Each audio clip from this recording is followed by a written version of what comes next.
Video games are usually made with the goal of appealing to the player as much as possible, guiding and even hand-holding them through the gameplay with things like waypoints and quest logs. This is all done with the intention of letting the player feel like they're always making progress, with no setbacks or consequences, that they're always in control. But then you have something like the Soulsborne games, and these games do none of that. In fact, they do the exact opposite. They will make you feel frustrated, their worlds will make you feel lost, and most importantly, you will feel like you aren't making any progress as you get stuck on one of the excruciatingly difficult boss fights. There is a catch though. Deep down, these games want you to succeed. They give you the tools required to solve the challenges ahead of you and learn from them, so you can feel the relief and the sense of accomplishment when you finally do conquer those challenges. However, even deeper than these lies a group of games that I can only describe as toxic. Games that will straight up insult you personally. No, not the character you play as, you,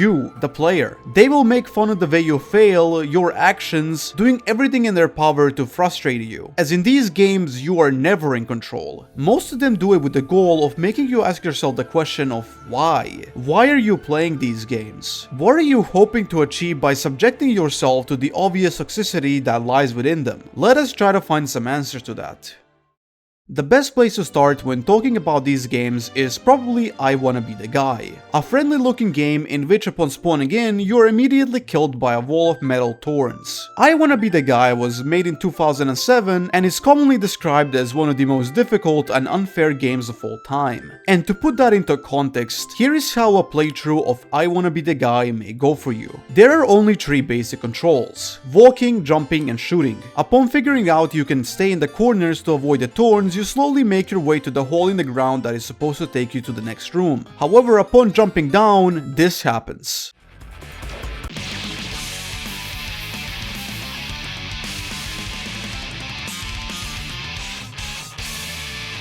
Alright, maybe that was not the intended way to go, as you were able to see the opening in the ceiling you glossed over. Perhaps this is the way to go, and upon going up, you are met with a different environment. As you go forward though,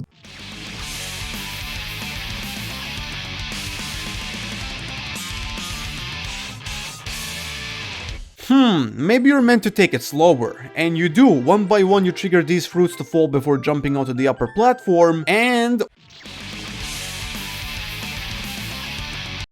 yeah, all the fruits do this. And as you pass the last one, you make it to the next room, where you will jump on clouds and boom, back to the beginning. By this point, you are most likely going to be at least slightly frustrated, and that is the goal of the developer. Also, if you've been wondering why the game is so small looking, well, this is why. I Wanna Be the Guy is unfair for the sake of being unfair. That is why the game was made, as it's commonly listed under the category of masocore, a video game genre, aside from its name, known for intense and unfair difficulty. The game will consistently try to trick you with unorthodox game design to the point where it will stop feeling like a video game and more like a torture simulator. However, that's not all. If you are able to somehow get past the goddamn moon meteor in the early game, you will reach the part of the game which is literally just Zelda, and the old man will tell you to take the sword. Knowing that at this point this is probably the game playing tricks on you again, you decide to take the bait. And when you do, the game tells you that you jumped onto a sword and literally calls you a slur. While today this would be absolutely insane for a game to do, keep in mind that I Wanna Be the Guy was made in 2007, during the wild west of the internet. Doing something like this back then was sort of normal in these types of games. That is also why there are so many references or straight up rip-offs from other games, such as Mike Tyson for some reason, or Dracula from Castlevania. And speaking of him, he can literally kill you in a cutscene. Honestly, these references are probably one of the only reasons this game got some relevance back when it first released, because its original characters are very basic and uninteresting. I think the nostalgia of these games being part of the experience is a huge part in its appeal. Surprisingly, the game also has a difficulty setting, which I could never figure out myself, but if you're playing on the easiest difficulty and get additional save files, the game will deliberately name these checkpoints differently, calling you a loser for playing on this mode. So now you may be asking, what is the actual point of people even playing this? What even is the goal of this game? You see, under all of this stupid game design, there are actually some things that make sense in the game world, such as the moon that falls on you being a room above the crash site, and the levels themselves, while unfair, still being beatable, and beneath all of it, allowing a very high skill ceiling. This is why I Wanna Be the Guy has quite an active speedrunning scene, with people beating the game in just about 20 minutes. Yeah, 20 minutes for a game which doesn't even tell you what the goal is or how to get to the end at all. These speedruns show some of the highest level of gameplay I've ever seen in gaming, and I can only praise the effort that goes into them, memorizing all of the patterns of the rooms and controlling your movement flawlessly to create some meaning in this supposedly meaningless game. I think now would be a good time to talk a bit about this game's actual goal, which is never outright explained to you. The point of I Wanna Be the Guy is to, well, be the guy. You're meant to do this by defeating every single boss to eventually arrive in front of the final one, your father and the current guy. Yeah, that is the plot of this game. It's unorthodox and genuinely stupid just like the game itself. However, there may be some meaning to it. In the late game, there is this area where you're riding a vehicle on rails to the guy's fortress. And while this is an extremely hard area and you're going to die here a lot more times than you can count, there are these signs on the road telling you how many kilometers you have remaining. And on these signs are words of encouragement, telling you that you are getting closer and to never give up. This is the only area in the whole game where this happens. Before this, you were always strict and killed in stupid ways, and with the music playing in the background, it truly feels like for the first time, the game wants you to succeed. And then a massive dragon shows up and kills you. Perhaps the only reason you would play this game is if you genuinely have a really high anger tolerance and can find most of these deaths funny and creative. That is the actual point of this game. It was made more for the sake of making you laugh at the stupid shit it throws at you than to make you mad to some extent. On the official website of the game, the author states that this game is about subversion and comedy, playing tricks on you and messing around to create a unique experience. While I would love to move on from it, there is another aspect of it that is quite interesting and I need to talk about it. After the release of I Wanna Be the Guy, a lot of other developers came out of the woodwork to work on their own fan games, such as I Wanna Be the Fan Game, which is a reimagining of the original game with even more sadistic traps. Or perhaps something like I Wanna Kill the Camellia, which is the original game with a lot of cringy anime and Toho references. That is much harder than any of them. And my personal favorite, I Wanna Be the Boshi. I really like this one and I would like to complete it one day. That is far from where these fan games end, as they literally come out every single day. There's thousands of them. It's really insane. I think the amount of fan games is probably on par with something like Undertale, which we will talk about a bit later. So yeah, I Wanna Be the Guy is a very unfair and toxic video game. Probably the best in that aspect. However, it can give you the sense of satisfaction once you finally do memorize the areas and beat the bosses. But it pales in comparison to how low this game will make you feel. But maybe, just maybe, if you're able to get past all of this, you can have some fun playing this game. And if you want to have a laugh or get extremely mad, give this or one of the fan games a shot. Perhaps you will find them very enjoyable. Around late 2017, a game called Getting Over It with Bennett Foddy would be released. This game would explode in popularity when many popular streamers and content creators began playing it due to it being extremely difficult and frustrating. The game opens up on a very dirty beach with a man springing out of a cauldron like a jack-in-the-box who had too many drinks the previous night. The gameplay aspect is extremely simple. All you need is a mouse, which you are going to use to move by hitting the rock with your hammer and flinging yourself forward.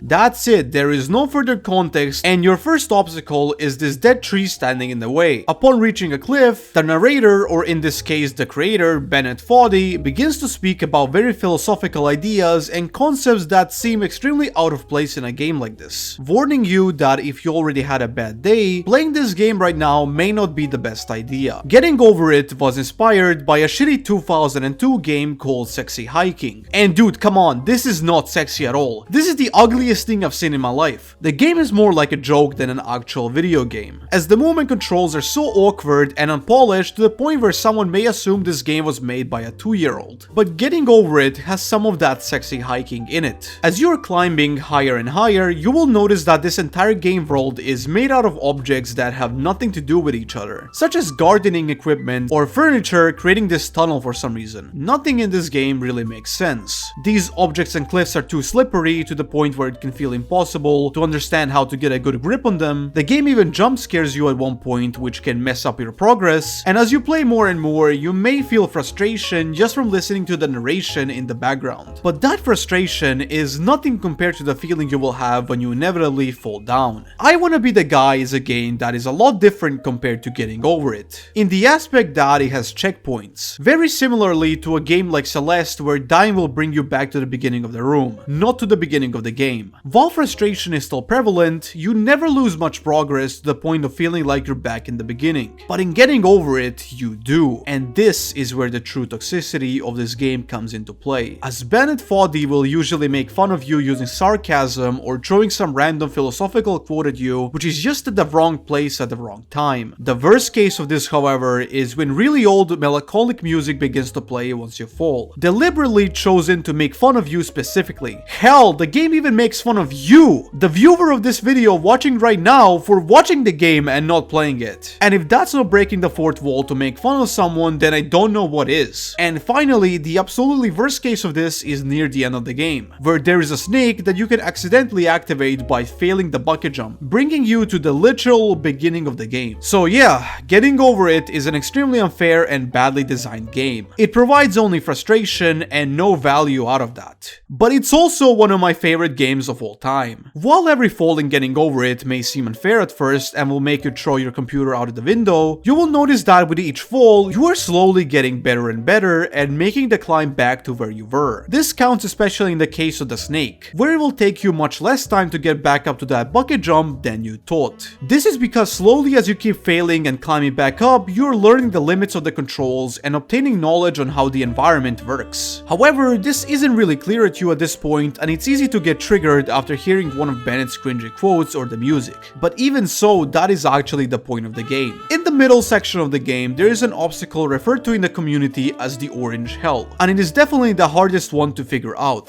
This part of the game had me stuck for so long when I first played that I began eating real oranges out of spite and frustration to complete it. And I did, I got past it. And after you do get past it, Bennett begins to get a lot more personal in his narrations as the tone shifts into something more than just funny man in cauldron climbing a mountain. The final challenge of the game is a massive ice cliff that may seem impossible at first due to how intimidating it looks. But this is also where Bennett says my favorite line of his narration. Getting over it is a game about persistence and determination to get past an obstacle no matter how bad it may get. And even this ice cliff has small pockets in it that allows for easy climbing. The final moments of getting over it are really well-deserved credits, with Bennett singing the song he's been teasing you with for the whole game. And I think that's where you truly understand the point of this game. After finishing it, the game really opens up to you far beyond what you can initially perceive. It has well-designed obstacles and no fall is unrecoverable from. It's actually a really short game. You can technically beat it in under 3 minutes. My best run was in 5 minutes. I think once you learn everything and get comfortable with the controls, you start to appreciate how fun the game is once you're going at blazing speed and whatever. I do wish Bennett accounted for this though and had like a line saying, "Whoa, slow down there man," or some stupid stuff like that. I honestly still play this game occasionally to this day. It actually relaxes me now. Getting over it is a lot different than I wanna be the guy, but the concept of being rude to you is prevalent, in a bit of a different way. It ultimately teaches you to persist and keep trying, because just like that one person said, failure is not the falling down, but the staying down. God, why did I add that line? You know what, it stays. Undertale is a little RPG with a bit of a twist. Instead of killing everything like in usual RPGs, you're actually able to spare them, with the consequence of not getting any experience points, making the game a bit harder. While it is intended by the developer to be neutral in this game, you can choose to not kill anything, and it will eventually lead to the game's good ending. And after doing this run, you may wonder to yourself what would happen if you instead decided to kill everyone. This game has been talked about over the years by many different people to oblivion, so I won't bother you with explaining how the game works or what your goal is. However, I do want to talk about the genocide run, because it is the perfect example of a toxic video game. The secret run of Undertale, or the genocide run, is deliberately hidden away by the developer, as the only way to access it is to sit in a room and grind. Keep killing monsters until none of them are remaining. This design choice was most likely made with keeping players who like to grind in mind, as the game isn't as difficult as you'd expect, requiring absolutely no grinding to complete in the pacifist or neutral run. Grinding in Undertale is different. You will notice that this is absolutely not how the game is meant to be played, and it can be extremely boring and and don't think to do this, as you have to do the same process in every single major area in the game. It feels like the game is deliberately punishing you for being greedy and wanting extra content that goes against the point of it, making you bored, something a game is never meant to do. This part of Undertale is often criticized for being boring and repetitive, but that is actually the point. You're not meant to do this and you never were. Upon exterminating an area, that area's theme song will stop playing, and your ears will be bombarded by a haunting echo that keeps repeating over and over again. The monsters are avoiding you, they ran away from you, they all fear you. I think the game makes the player know they are an asshole right from the beginning, with things like notes in shops saying "do not hurt my family" and the lack of the great soundtrack the game is praised for. The game is not fun. It is a mindless, boring exercise of killing everything and going to the next area. The bosses do not pose any challenge, they all get killed in one hit up until you reach Undying. I think Undying the Undying is one of the greatest subversions in any video game. Usually when you play a game, the environment, NPCs, and most importantly, the game world regards you as this hero who came to save everyone, and even if that's not the case, the game never outright plots against you and does nothing to stop you, because that's what games are. They want you to keep playing. But this boss is a different story entirely. The song playing in the background is not playing for you, it's playing for her, and the boss itself is a hellish gauntlet of difficulty. This boss will whoop you more times than you can count, but at the end,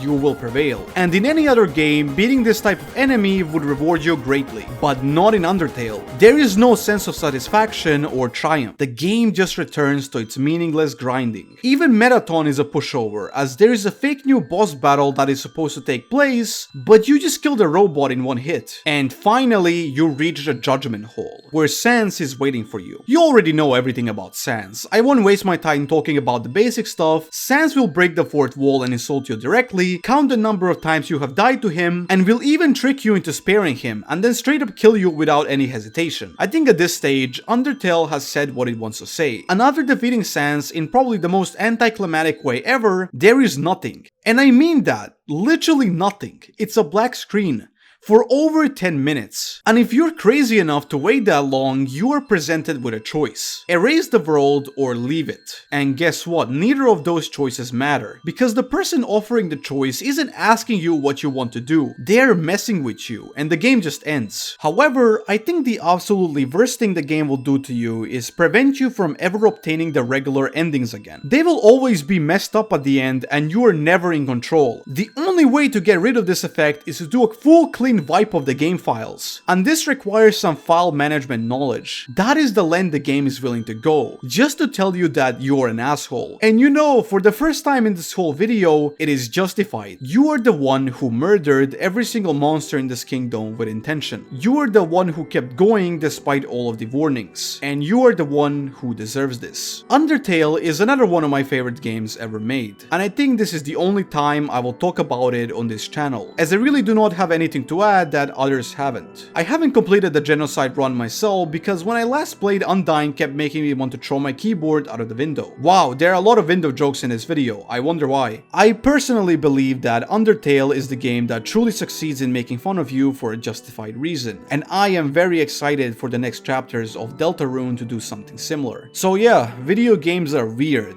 I think when you find unique games like these three I've talked about today, you start to appreciate how deep the gaming industry actually goes. And I know there are many more of these types of games I haven't touched upon. I even believe these three may not be the best examples, but I think they all have their unique message to share.